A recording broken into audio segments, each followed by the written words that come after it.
What's up, YouTube? Welcome to my channel, The Couch Dad Musings. I'm The Couch Dad, and today I'm musing about Survivor Episode 1, Season 41. So there's been some changes. I'm a casual watcher and viewer. I bow to the pressure of my household to tune in this season. So some of the changes that they've made this year is that this year, there's only going to be 26 days of Survivor. There's no rice this year. The only supplies is a machete and a pot and a flint. There are going to be penalties this year. A new beware advantage. Also, the shot in the dark die. You can cast this die and get the opportunity to reach into a bag for a 1 in 6 shot to pull out a safety. If you do cast the die, you lose your vote and you get the opportunity to try to save yourself. There are 3 teams. So there's the blue team, the green team, and the yellow team. The Lubu tribe, the Uwa tribe, and the Yase tribe. The first task of the day was a task to win your supply right off the bat. In order to do this, each of the teams had to find 6 paddles for a raft, and once you find the paddles for the raft, you can paddle the raft out to a buoy, come back, race toward a flint that's hanging from a rope, and the first team to get the flint will go straight to their camp, and the other 2 teams will have to earn their supplies. So they start out the competition looking for their paddles, and the blue team gets off to a fast start. They get their paddles, they get in their raft, and they start paddling, and they paddle, and they paddle, and they paddle, and they paddle. The second team into the water was the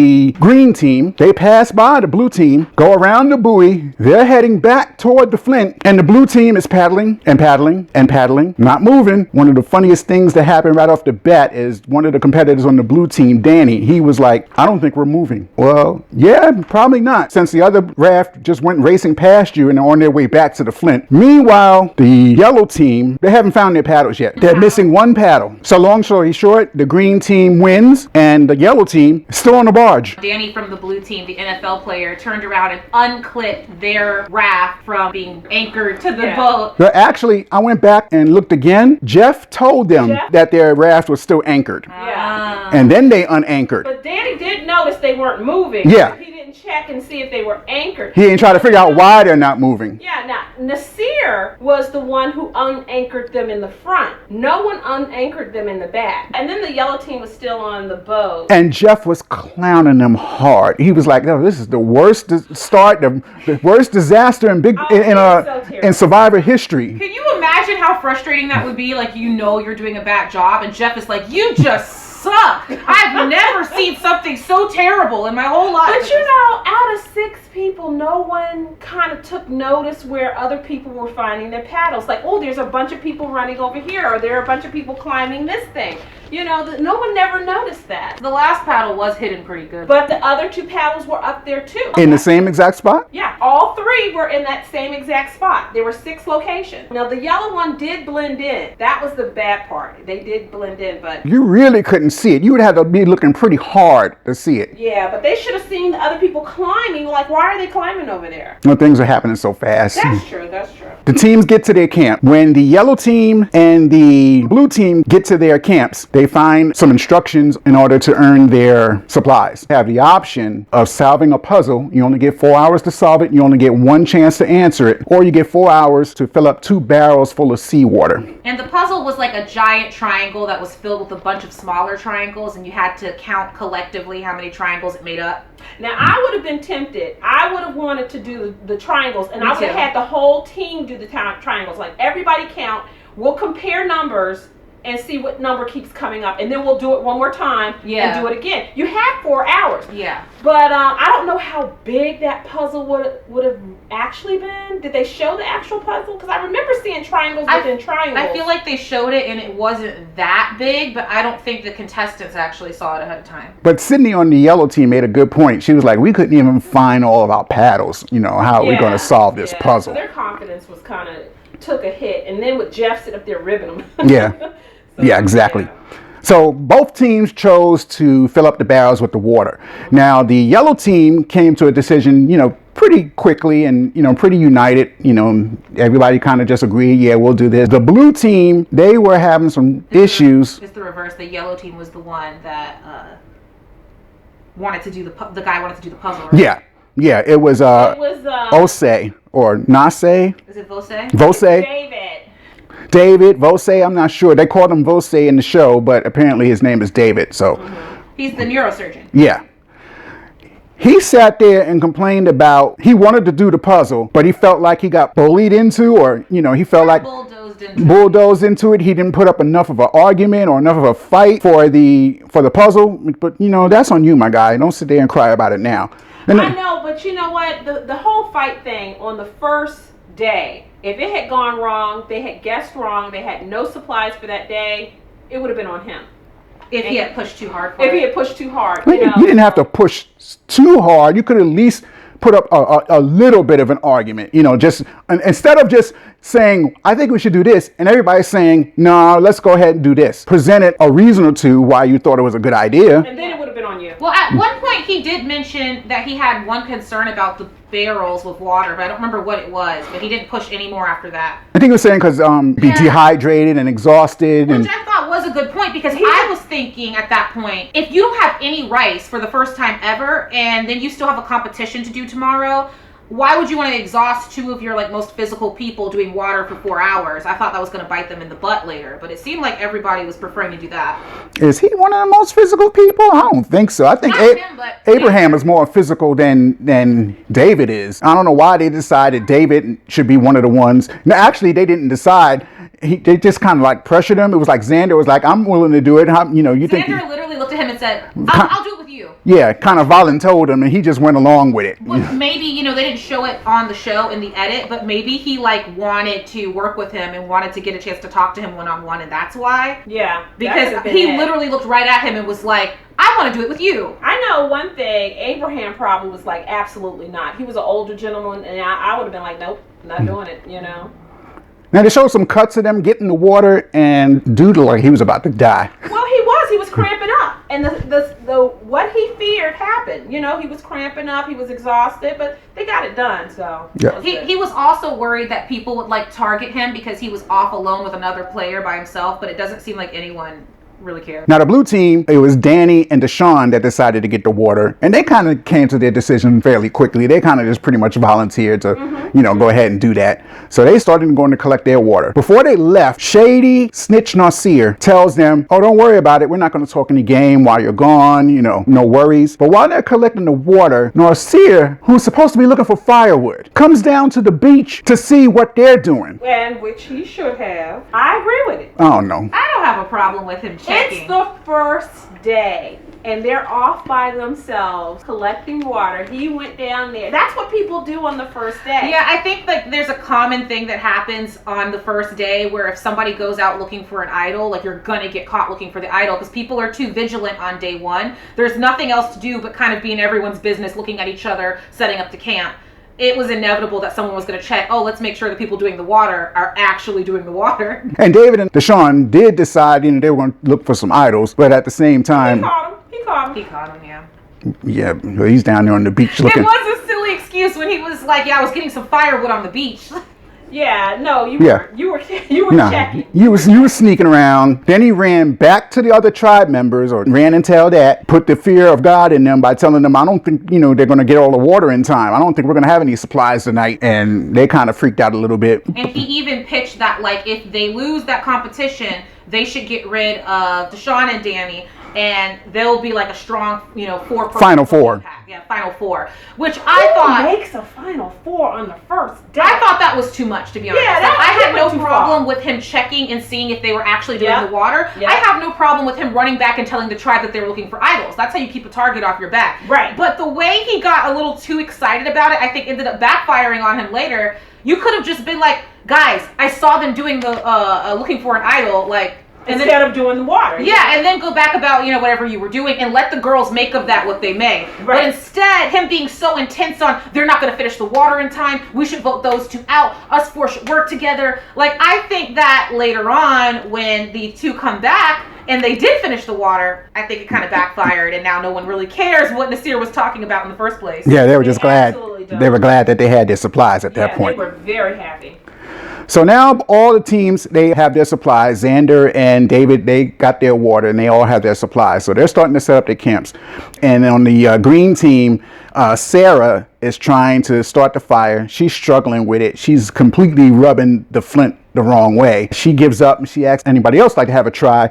And JD jumps up and says, I can absolutely do it. I promise I can do it. They cut to a confessional of him talking about he spent the last year practicing with a flint, starting fires with all kind of different materials. And he should. And I think all of them should have done that. If you know you're going on Survivor, you know you're, you may go on, you may be selected, then why aren't you practicing your fire making skills? I mean, Sarah should have did it. All of them should have done it. That should be a non-factor. And they had extra time because, the whole thing got delayed by the pandemic. So right. And the one contestant, I think her name was Erica. Yeah. She was supposed to be on last year. So I'm thinking, okay, you should have practiced fire, this whole last season, A whole bunch of stuff. Fire, maybe going somewhere and doing some spear fishing, all that stuff. So I think that's a good idea. That was smart of him to do. So once he gets the fire started, he starts going around to all of the other tribe members, making small talk. But while he's making this small talk, he's really coming across kind of shady. It wasn't natural. Like another member of the team, Shan, she was doing the same thing, but she was coming off much more sincere, much more conversational. Yeah. I think JD is young and he's not aware of how he comes off. I think it was an excellent idea to talk to everybody, get to know everybody, try to bond. Try to be self-aware and see if what you're saying is actually resonating with people or if you're rubbing them the wrong way. Yeah, You said he rubbed somebody the wrong way. It was Ricard. No, yeah, it was Ricard, but it was a young lady that he rubbed the wrong way. Sarah too. Yeah, he told Sarah like me and you are the two youngest people on the tribe, and I think they really underestimate younger people. We usually don't do well in this game. And she wasn't really responding well to that. Like, you could see on her face that she didn't like being grouped in with younger players who don't win. Yeah. And he didn't really catch on that she wasn't into that at all. Yeah. And Ricard also, they kept cutting to Ricard. He was eyeballing him the whole time. Ricard. I thought that was very observant. I like Ricard too. The whole time. And then they cut to a confession of him saying, I don't find him very trustworthy. I don't like him saying that. Just, Yeah. I mean, his antennas are up. He knows that he's working the team. So, of course, but, I kind of like him. I like the fact that he's noticing things, that he notices JD's actions. I just hope that he gives him a chance, maybe. It seems like JD and Brad are vibing, so... They got their water, they start setting up their camps. 3 boats came. The man on the boat gives them a note. The note says, we need one person to come and they're going to go on a journey and they're going to have to make a decision. Yellow team comes to their decision pretty quickly, and it's Xander that gets chosen to go on the trip. Which I didn't think was right. I didn't think it was right to ask him to do that. He had already done the water challenge for 4 hours. Well, I did like, that he didn't seem to put up a fight. He kind of even showed initiative, like, I don't mind going, And I think it'll serve him well later. I thought it was going to put a target on his back. That's why I was like, wow, this guy goes to get water for 4 hours for the team. And nobody else wants to volunteer. Nobody wants to volunteer to go elsewhere, which is going to put a target on your back. So, I mean, I kind of thought that wasn't fair, but... The yellow team is very laid back and everybody's really getting along real well. And that kind of plays out through the whole episode. That's true. Blue team, they couldn't make up their mind how they were going to choose someone, trying to figure out how they were going to choose someone. Mm-hmm. And they couldn't even come to a decision on how they were going to choose someone. Yeah. So Danny just said, we're wasting time, I'll just go ahead and do it. And the green team just went straight to choosing rocks, and whoever came up with the white rock had to go, and it turned out to be JD to come up with the white rock, and he had to go. The 3 of them get taken to another island, and they're told to hike up to the top of the hill, get to know each other, and then when they get to the top of the hill, they'll be presented with a decision, the prisoner's dilemma. Yeah, it's a prisoner's dilemma. It's like a type of puzzle where you have to kind of predict what your opponent is going to do and, adjust accordingly. Mm-hmm. Yeah. Base your actions on what they're going to do or your guess of what they were going to do. So it was good that they gave them a hint to get to know each other, before making this decision. So they did get to know each other a little bit. And the decision was to protect your vote or to risk your vote. Now, if everybody chose to protect their vote, nothing changes. Everything stays the same. If 2 of the people chose to risk their vote, those 2 people received an extra vote. If all 3 chose to protect their vote, all 3 would lose their vote. Xander and JD chose to risk their vote, and they all get back to their camps and tell their tribes what happened. Danny and Xander, no problem. They go back, they tell them what happened, they told them the choice that they made. No problem. JD gets back and he tells this long, stretched out story with the look on his face, looking up in the air, like he's trying to find the words, as if he's looking for a lie, like a 5-year-old lying to his parent about the cookie jar. How his hair's, flowing through the wind while he's on the boat on the way to the island, and it was too much. Which is irrelevant. All we want to know is what happened. And he made it sound like a lie. And yeah. People, he was basically telling the truth. It's like JD being self-aware part 2. Everybody has been on this island working their ass off, and they're basically waiting on pins and needles for you to come back and tell them something interesting. And you're dragging the story out with a bunch of unnecessary details. Now he's got more shadiness on him. So now the antennas are even more erect at this point. Whereas Xander, everybody thought, oh wow, he did this for us. He had them thinking, I risked my vote, for the team. I risked my vote so that way if I get an extra vote, as a team, we can use it to benefit ourselves. Yeah. Which makes no sense. Yeah, even Evie was like, oh yeah, that's great. Yeah, they cut to Evie, the Harvard student, being very impressed by this. And it makes no sense because how do you use an extra vote as a team when 1, it belongs to Xavier, and 2, it'll be people from your own team that are at risk of going home. Yeah. So which one of you doesn't get to chime in on how you use the extra vote? It was BS. They just completely believed it. And they believed it. But he did a good job of selling it. Yeah, he did. And I think also he had gained so much social capital with the group from doing the water, from volunteering to go on the trip, that they really trusted him. Yeah, that paid off. I think that gave him a level of credibility that, everyone's like, oh, okay, yeah, sure, no problem. Yeah. And that was the end of that. So now we get to the immunity challenge. The immunity challenge consists of the teams have to go over and under some obstacles. Then they have to load these heavy puzzle pieces onto a sled. The sled is on some tracks. They have to clear the track of heavy sandbags, push the sled down to the end of the track, put the puzzle pieces into a crate, pull the crate up to the top of a 2-level tower. Once they're at the top of the tower, they can start putting their puzzle together, and the first team to complete their puzzle gets immunity. Once again, the blue team gets off to a bad start because Well, actually, Nasir, when they first ran down with the sandbags, first he put the sandbag into the crate. Then he had to take it out of the crate and put it onto the pallet where it belonged. But it was actually Deshaun whose sandbag fell off the pile. So they had already pushed their sled almost all the way to the end, and then Jeff's like, oh, whoa, you got to go back. You didn't put all of the sandbags onto the... And what made that so bad is the yellow team and the green team were already pulling their equipment up the scaffold. So they were really,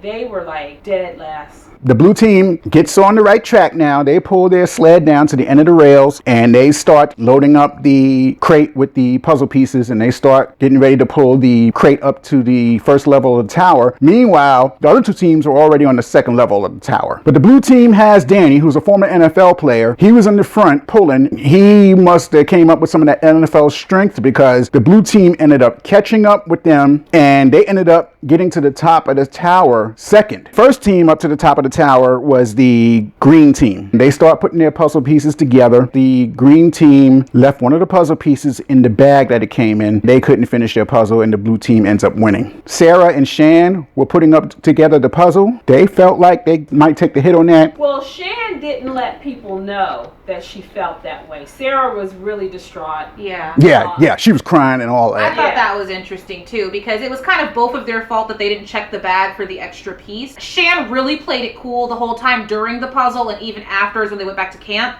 Whereas, Sarah was very upset during the puzzle when they realized the puzzle piece was missing. When she got back to the island, she was crying. She really made a big deal of it, and I feel like it brought more attention to her as the person who made the mistake. Whereas Shan was equally responsible, and she was able to kind of play that target off. No, she was on nobody's radar. No. Almost on nobody's radar, because they get back to their camps, they start discussing strategy. No Filter Brad, he's a cattle rancher. They start talking about, who could potentially go home or be voted out. And Brad straight up tells them to their face, Sarah, Shan, Brad, and Ricard were all talking. And Brad was like, well, I think Sarah and Shan need to go. Right there in their face. Right in front of Sarah and Shan. Yeah. And they didn't say anything. They couldn't say anything. It was so funny. I thought it would be really frustrating because Ricard and Sarah and Shan as well, but especially Ricard had kind of been pushing a JD target because JD had been rubbing everyone the wrong way, which is valid. Brad was just like, actually, these two messed up the puzzle, so it should be one of these two. Yeah. I've never seen, like, what? Why are you being... You would have thought he had slapped them right in the face. I mean, their mouths were open like... No shade in his game. He came right on out with it, right on Front Street, and it was no problem. And then to compound that, he goes directly over to JD and tells him, you know, they're throwing you... Yeah, they're throwing you under the bus. And by they, that includes Shan, who is like standing right there. First of all, it amazed me that they didn't wait for Brad to walk away and they didn't just go, we gotta vote out Brad. Right. Like, someone that bold, someone with that much audacity, if he gets away with this week, you know, this day, he will be running you guys in a few days. You will be subject to his will from here on out. Like, he is not playing about what he wants to get done. Right. He's not playing the game. He's just letting you know this is the way it needs to be done. I mean, it's no filter. Which was great for JD. Oh, yeah, it does remind me of Sandra. Sandra was also very, like, no frills, like, this is what we're doing, and that's the way it's going to be. That's why he's no filter Brad. Yeah. Brad was a little nicer than Sandra, but he's still just talking. Like, we get to the tribal council. The yellow team, they're having their discussions, and they're just as orderly and polite. Everything is calm, cool, collected. They each make their little comments, you know, and put in their little input. They get to voting. Abraham is out the door. In general, the story behind that was originally led by Abraham. They wanted to vote out Tiffany because he had made the point that they want to keep the team strong for future competitions, and Tiffany was the weakest member of the team. But it seems that the girls got together, were a little bit worried about the trajectory of getting rid of a woman first, and they decided instead to get rid of Abraham, who did the most talking. The green team, they start their discussions, they wildin'. They all sidebarring all over the place, right in front of people's faces, whispering. You know, at one point, Jeff even had to ask JD, you know, are you comfortable with this? Because he's talking to Jeff, and they're just sidebarring right there. You know, some of them, Basically, it seemed like a lot of the center of the conversation was that they were all supposed to vote for Brad? It was kind of split between JD and Brad. Yeah, they had kind of made it seem like, you know, Brad was doing too much earlier. Let's vote out Brad. And Sarah was nervous that it was still going to be her. Because remember, Brad and JD have made it clear they're voting for Sarah. Sarah believes that she has everyone else on her side and they're voting for Brad, but she's really nervous and she wants to use her die. Yeah. So they're whispering back and forth on, do I vote Brad? Do I vote JD? Do I, you know? Ultimately, when it was all said and done, it ended up being Sarah who's going home. It was such a surprise. But it was a surprise because Brad had a vote, Ricard had a vote, and who voted for Ricard? I think it was Jeannie. I love Jeannie. I like Jeannie too. Because you know what? Ricard's name was not even out there. I would love, really, to be a fly on the wall when they got back to camp.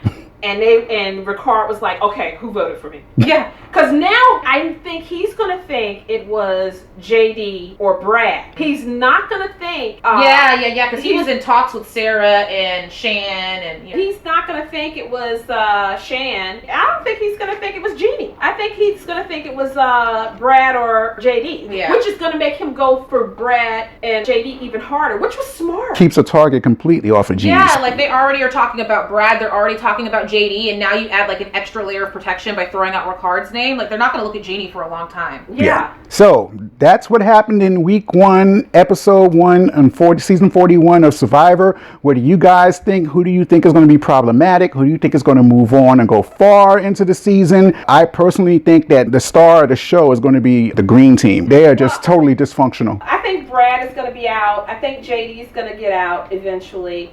I'm really interested in seeing what Jeannie's gonna do. Shan, I really am. I was so impressed with Shan's gameplay. Like, she is really doing good socially. I noticed that she seems a lot closer to JD than the edit let on, because he was really confiding in her during the whisper session during the tribal council. So I think she's really good with everyone and people trust her. I think she's gonna do good. I think, like you said, Jeannie. I want to see more content from Brad before he leaves, though. Like, I want some more chaos. He is too filterless not to end up creating some content. I hope this doesn't doesn't shut him down. I kind of like the no filter. You It's know? so funny. Oh no, they're not going to shut him down. It's clearly obvious they ain't no shutting him down. I also think that Danny has Oh yeah, I a think good pass. Danny and Xander. Xander too. Yeah. Yeah. Xander and Danny are killing. And then also Danny has that connection with Deshaun too. Yeah, that yeah. I'm not so sure how many people are privy to after they completely ignored what Nasir said because they came back with the water. So Yeah. he still has Deshaun. I don't know about Deshaun. I think they're going to try to break up Deshaun and Danny. Yeah. I think if they have to keep one, they will keep Danny because he's so strong. But I would be scared with Deshaun. I would try to earn some more